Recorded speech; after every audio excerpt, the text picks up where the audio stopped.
রাজধানীর মানুষের তো বটেই, রাজধানী উন্নয়ন কর্তৃপক্ষেরও দীর্ঘদিনের স্বপ্নের প্রকল্প পূর্বাচল।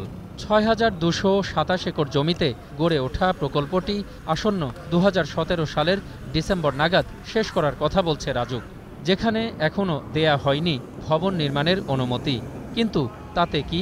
এক শ্রেণীর অতি উৎসাহীরা নকশা পাশের অপেক্ষা না করে যত্রতত্র তুলছে ভবন, ওঠাচ্ছে বাড়িঘর। তো আমরা কি করবো, এখন থাকার তো একটা ব্যবস্থা করবো, প্ল্যান ছাড়া আমরা করতেছি। কয়দিন পর পর রাজুকের তো অভিযান দিয়ে ভাঙিয়া ফেলায়। ফাউন্ডেশন করতে নিছিল, এটা ডিএটি প্ল্যান দেয় নাই। প্ল্যান ব্যতি রেখে এভাবে ঘর বাড়ি ওঠালে পরবর্তীতে এটি হবে জঞ্জালের আরেক নগরী।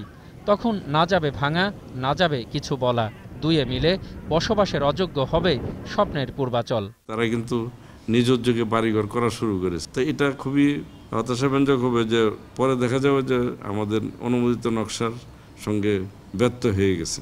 ঢাকা মহানগরীতে বিদ্যমান যে সব এলাকা আছে সেখানে অনেক অনুমোদিত নকশার ব্যত্যয় ঘটিয়ে কিন্তু অনেক স্থাপনা নির্মিত হয়েছে। পূর্বাচলে আমাদের জিরো টলারেন্স, যে কোনোভাবেই অনুমোদিত নকশার ব্যত্যয় ঘটিয়ে কোনো স্থাপনা আর কেউ তৈরি করতে পারবে না।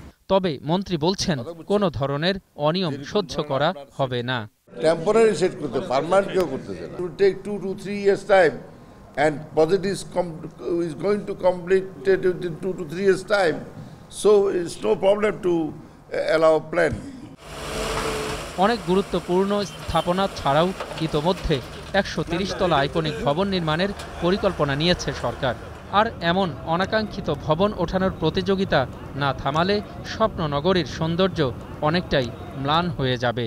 প্ল্যান ছাড়াই এই বাড়িগুলা উঠতেছে আর কি, কারণ তারা ওনাদের তো একটা থাকার স্থান থাকতেইব, যার কারণে এই বাড়িগুলো উঠে এখন রাজুকের অনুমোদন ছাড়াই থাকতেছে। আরও অনেক দিন সময় লাগবে, এত সময় লাগলে তো আমরা কই যাব। অখিল পোদ্দার, ২১শে টেলিভিশন, ঢাকা।